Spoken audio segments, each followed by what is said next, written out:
बिस्मिल्लाहिर्रहमानिर्रहीम अस्सलाम वालेकुम रहमतुल्लाह। अजीबो गरीब मंजरनामा इस वक्त बन चुका है कि जब नवाज शरीफ मुल्क से भाग चुका है, नवाज शरीफ मुल्क से फ़रार हो गया है, मरियम नवाज बिल्कुल मंजर से गायब है, तो शरीफ ख़ानदान में या नून लीग में दो जो इस वक्त मेन किरदार हैं, मेन जो रोल हैं, दो, जिसमें नंबर 1 नवाज शरीफ और उसके बाद मरियम नवाज, दो तो इस वक्त बिल्कुल मंजर से गायब हो चुके हैं। और अगर बात की जाए इसके बाद आने वाले दिनों में किस तरीके से आसिफ अली जरदारी और शहबाज शरीफ भी मंजर से गायब होने वाले हैं, उनके लिए पूरा एक प्लान तैयार कर लिया गया, पूरा एक प्लान कि इनको किस तरीके से हमने मंजर से गायब करना है, हटाना है, और इनके लिए हमने क्या बंदोबस्त करना है, इसका पूरा प्लान तैयार कर लिया गया है। और प्रैक्टिकली अमली तौर पर आपको वो चीज़ें अब सामने नज़र आना शुरू हो गई है। सबसे पहली बात है कि बजट पेश किया जा रहा है और बजट के ऊपर इनके साथ एक कमिटमेंट हो गई है, क्योंकि एस्टैब्लिशमेंट को भी पता है और इदारों को भी पता है कि हुकूमती रियासती मशीनरी चलाने के लिए, हुकूमती रियासती मशीनरी ऑपरेट करने के लिए आपने हर हाल में बजट को पेश करना है, बजट को पास करना है, बजट को अप्रूव करना है। तो उसके लिए तो सबसे पहले बजट को पेश, ये इस्टेब्लिशमेंट के कहने पर, देखें ये जो बजट आ रहा है कोई इस गलत फहमी में ना रहे।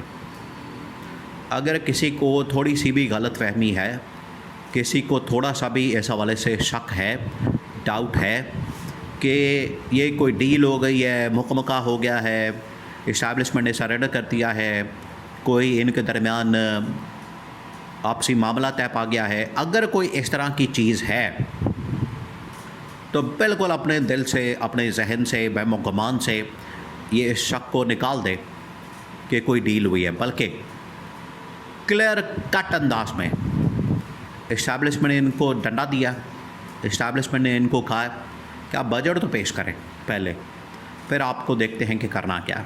अब ये पैगाम शहबाज शरीफ को, नवाज शरीफ को और आसिफ जरदारी को, नवाज शरीफ तो खैर छोड़ेंगे, वो तो किसी खाते में नहीं, वो तो मुल्क से उसके वैसे भगा दिया क्या, जो उसने तकरीर की, जो उसने बातें की, जो उसने हमला किया इस्टेब्लिशमेंट के ऊपर, उसके बाद इस्टेब्लिशमेंट के लिए ये मामला नाकाबिल कबूल था कि इनको किसी तरह से आप पाकिस्तान के अंदर रहने दें।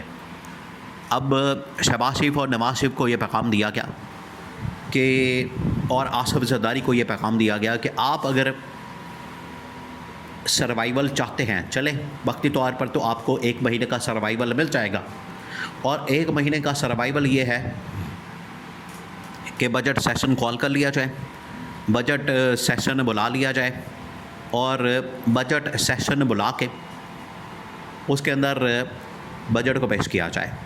सबसे पहले आपने बजट को पेश करना है और उसके बाद बाकी के जो मामला हैं वो चलाए जाएंगे। अब बाकी के क्या मामला हैं, उसके अंदर 2-3 चीज़ें और ये इनको बता दी गई हैं।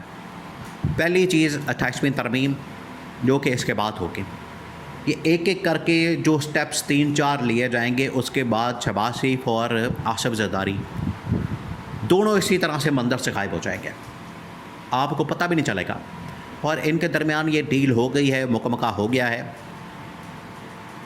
इनका जो सबसे बड़ा मुतालबा डिमांड है वो क्या है, यही डिमांड वो इमरान खान के सामने रखते हैं, और यही डिमांड अब इन्होंने इस्टेब्लिशमेंट के सामने रखी है। वो ये कि अगर हमें हटाया जाए तो हटाए जाने की सूरत में हमारी अकाउंटेबिलिटी, हमारा एहतसाब, हमारे ऊपर जो इस वक्त हिसाब किताब है वो ना किया जाए, केसेस ना बनाए जाए, करप्शन के दूसरे मामलात के मसाइल हमारे ख़िलाफ़ ना खोले जाए।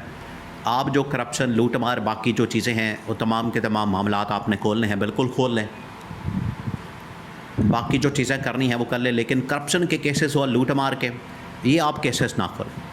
इस कमिटमेंट के ऊपर अब मामला फंसा हुआ है, इस्टेब्लिशमेंट नहीं छोड़ने वाली। इस्टेब्लिशमेंट का बड़ा क्लियर पैगाम आया, उन्होंने बड़ा क्लियर कट अंदाज में कैटेगोरिकली इनको कहा, इनको ये पैगाम दिया कि एहतसाब तो होगा। ये जो 2.5 साल और पिछला 1.5-2 साल का अरसा, देखें आप ज़रा इमेजिन करें कि एहतसाब क्यों ना हो। जब इनको गवर्नमेंट मिली है आज से 4 साल पहले, तो मुल्क का कर्ज़ा था, एक तो है 2010-11 की बात जब 18वीं तरमीम हुई, मुल्क का कर्ज़ा था 10,000 अरब।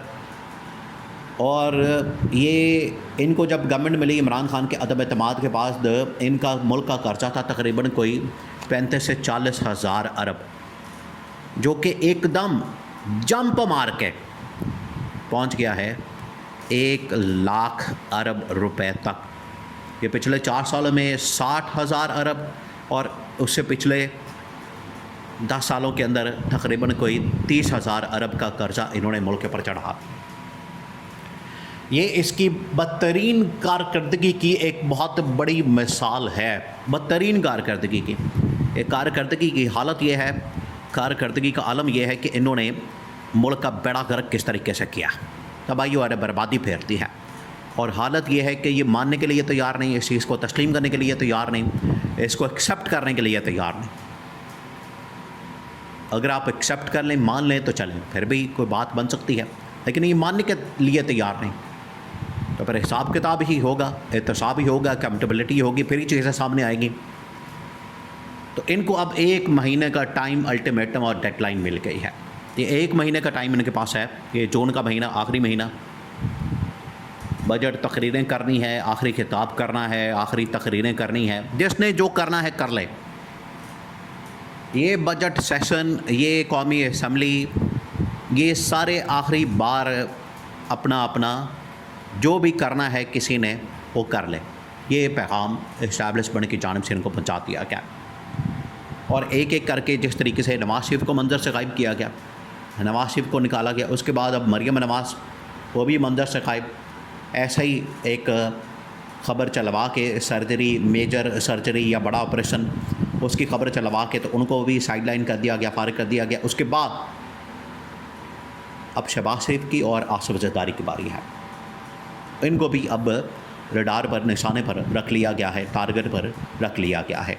और इनको ये बता दिया गया कि आप भी अब घर जाने की तैयारी करें, आपका भी अब बंदोबस्त किया जा रहा है, आपको भी अब घर भेजने की तैयारी हो रही है, तो आप भी घर जाने की तैयारी करें।